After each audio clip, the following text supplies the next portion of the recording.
is perpetuating war by providing sustained financial support and advanced weapons to the Houthi insurgency. And on June 20th, Iran shot down a United States unmanned aircraft that was flying over international waters. Despite repeated calls from President Trump to begin diplomatic talks, Iranian aggression continues to increase. In the face of this sustained malign behavior, the United States and other countries have demonstrated great restraint in hopes that Iranian leadership would choose peace and reverse Iran's steep decline into isolation and economic collapse. But the attack on September 14th against Saudi Arabian oil facilities represents a dramatic escalation of Iranian aggression. It is clear, based on detailed exploitation conducted by Saudi, United States, and other international investigative teams, that the weapons used in the attack were Iranian produced and were not launched from Yemen, as was initially claimed. All indications are that Iran was responsible for the attack.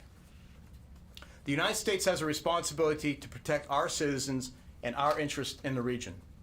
And the international community has a responsibility to protect the global economy and international rules and norms. All of this is threatened by Iran's significant escalation of violence. This week, I've been in dialogue with the Saudi defense minister and other partners about this latest attack. To prevent further escalation, Saudi Arabia requested international support to help protect the kingdom's critical infrastructure. The United Arab Emirates has also requested assistance. In response to the kingdom's request, the President has approved the deployment of U.S. forces, which will be defensive in nature and primarily focused on air and missile defense. We will also work to accelerate the delivery of military equipment to the Kingdom of Saudi Arabia and the UAE to enhance their ability to defend themselves. The purpose of the additional defensive support we will provide is as follows. First, to send a clear message that the United States supports our partners in the region. Second, to ensure the free flow of resources necessary to support the global economy. And third, to demonstrate our commitment to upholding the international rules-based order that we have long called on Iran to obey. As the President has made clear, the United States does not seek conflict with Iran. That said, we have many other military options available should they be necessary. We urge the Iranian leadership to cease their destructive and destabilizing activities and to move forward on a peaceful diplomatic path. General Dunford and I will now take your questions. Thank you. Mr. Secretary, thank you. You said air and missile defenses primarily. Could you be a little more specific about, are you talking about Patriot missiles, and what number of troops are you talking about sending? Yeah, so Bob, Secretary Pompeo just came back this morning, and the Saudis asked for enhanced defensive capabilities. So what we'll do now is take the President's decision. I'll talk to CENTCOM over the weekend. We'll talk with our Saudi partners, and we'll work the details of the deployment. We'll be able to share that with you next week. So there's been no decision on specific numbers? We haven't decided on specific units. Broadly, as the Secretary said, it'll be capabilities to enhance their air missile defense. It's now my job to come back with to the Secretary with the details of what we believe would meet the Saudis' requirements and is sustainable. Thank you. Just to follow up, then, it wouldn't be, we're not talking about thousands of troops, we're talking about hundreds of troops. And also, just the Secretary, do you think this is going to be enough, or why do you think this would be enough to deter Iran from further attacks? We think, given the state of play now, and then based on whatever assessments we get from Central Command, what the Joint Staff and the Chairman do, and other discussions we're having with partners, we have to continually assess that. We think for now that would be sufficient, but that doesn't mean there could be additional deployments as needed based on the changing situation. And on troop numbers? I would say at this point a moderate deployment, Phil, and we'll have more details for you next week, but not ready to share the details. Not thousands. Thousands would be not moderate. That's fair to say, not thousands. Lucas?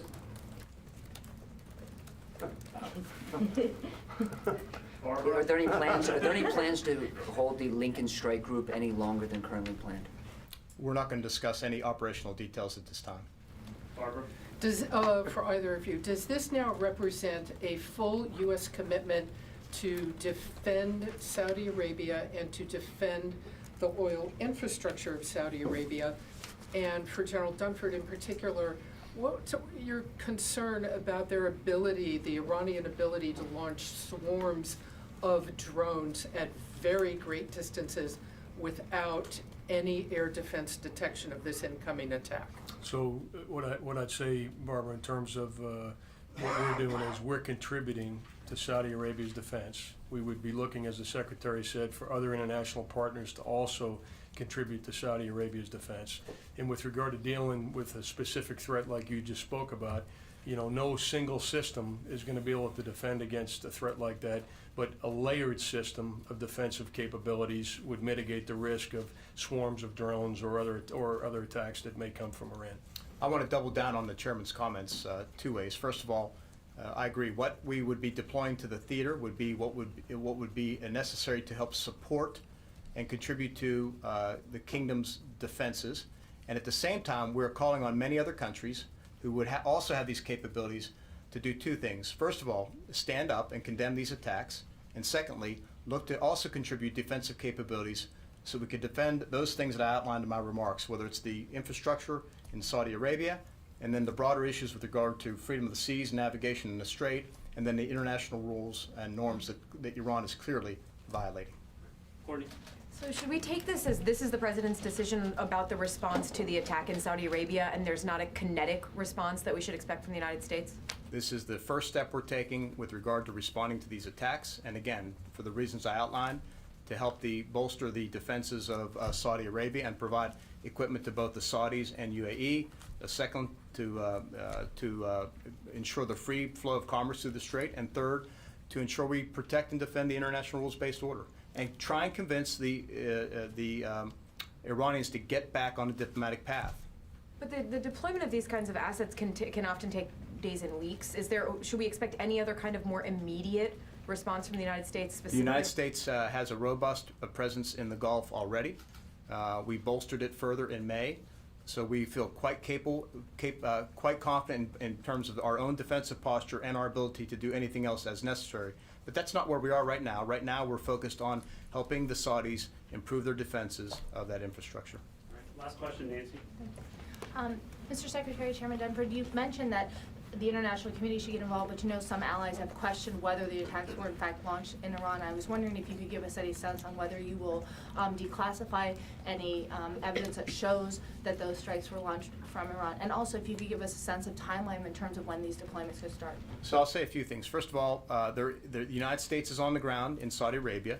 The Saudi Arabians are leading this investigation, and we will keep them in the lead with regard to the forensics. So we need to let that play out and let the evidence play out. With regard to the partners and allies, first of all, I would commend Secretary Pompeo. He's been on the phone and on the road the past few days, speaking to numerous allies and partners about this incident. And regardless of where you think it came from, the fact is the Saudis were attacked by both drones and cruise missiles and are still vulnerable to attack. So asking allies and partners to contribute resources to help them defend themselves and to defend those things I spoke about, I don't think it's too much of an ask given the situation. And we'll work the details, Nancy, over the weekend, and I'll come back to the Secretary early next week with some specific recommendations. You can confirm that Okay. the strike was launched from southwest Thank Iran? you. Thank you, everyone.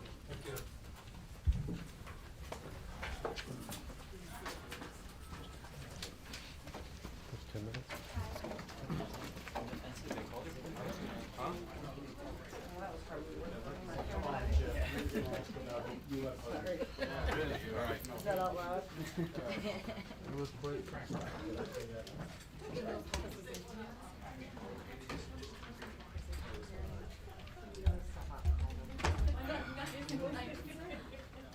So anyway.